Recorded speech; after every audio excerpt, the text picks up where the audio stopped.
പ്രസവ വേദന എന്ന് പറയുന്നത് സഹിക്കാൻ പറ്റാത്ത അല്ലെങ്കിൽ നമ്മുടെ ജീവൻ പോലും ബലി കൊടുക്കുന്ന തരത്തിലുള്ള ഒരു വേദനയാണ്. നമ്മുടെ ശരീരത്തിലെ എല്ലാ അസ്ഥികളും നുറുങ്ങുന്ന ഒരു വേദന.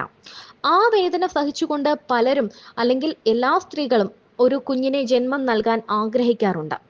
എന്നാൽ വിവാഹം കഴിഞ്ഞ് ചിലപ്പോൾ ഒരു ഒരു വർഷമോ 2 വർഷമോ അല്ലെങ്കിൽ വർഷങ്ങളോളം 5, 10, 20 വർഷം കാത്തിരുന്ന കുഞ്ഞുങ്ങളെ ലഭിക്കുന്നവരുമുണ്ട്.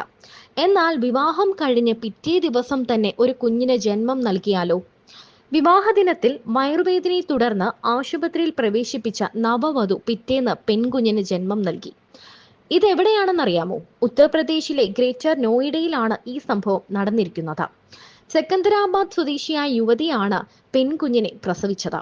വിവാഹരാത്രിയിൽ കടുത്ത വയറുവേദന അനുഭവപ്പെടുന്നത് യുവതി ഭർത്താവിനോട് തുറന്നു പറയുകയായിരുന്നു. തുടർന്ന് ഭർത്താവും വീട്ടുകാരും ചേർന്ന് ആശുപത്രിയിൽ എത്തിച്ചു. തുടർന്ന് ഡോക്ടർമാർ നടത്തിയ പരിശോധനയിലാണ് യുവതി 7 മാസം ഗർഭിണിയാണ് എന്ന് അറിയുന്നത്. പിറ്റേന്ന് പുലർച്ചെയോടെ യുവതി പ്രസവിക്കുകയും ചെയ്തു. പെൺകുട്ടി ഗർഭിണിയായിരുന്നുവെന്ന് അറിയാമായിരുന്നുവെന്നും എന്നാൽ വരന്റെ വീട്ടുകാരിൽ നിന്ന് വിവരം മറച്ചുവച്ചതാണെന്നും വധുവിന്റെ വീട്ടുകാർ സമ്മതിച്ചു കഴിഞ്ഞു. വയറ്റിൽ നിന്നും കല്ല് നീക്കം ചെയ്യുന്ന ശസ്ത്രക്രിയയ്ക്ക് വിധേയാക്കിയതിനാലാണ് വയറ് വീർത്തിരിക്കുന്നത് എന്നായിരുന്നു വരന്റെ വീട്ടുകാരോട് പറഞ്ഞിരുന്നത്.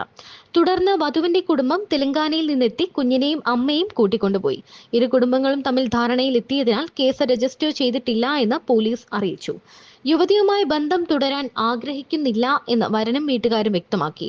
ജൂൺ 26-നായിരുന്നു ഇവരുടെ വിവാഹം.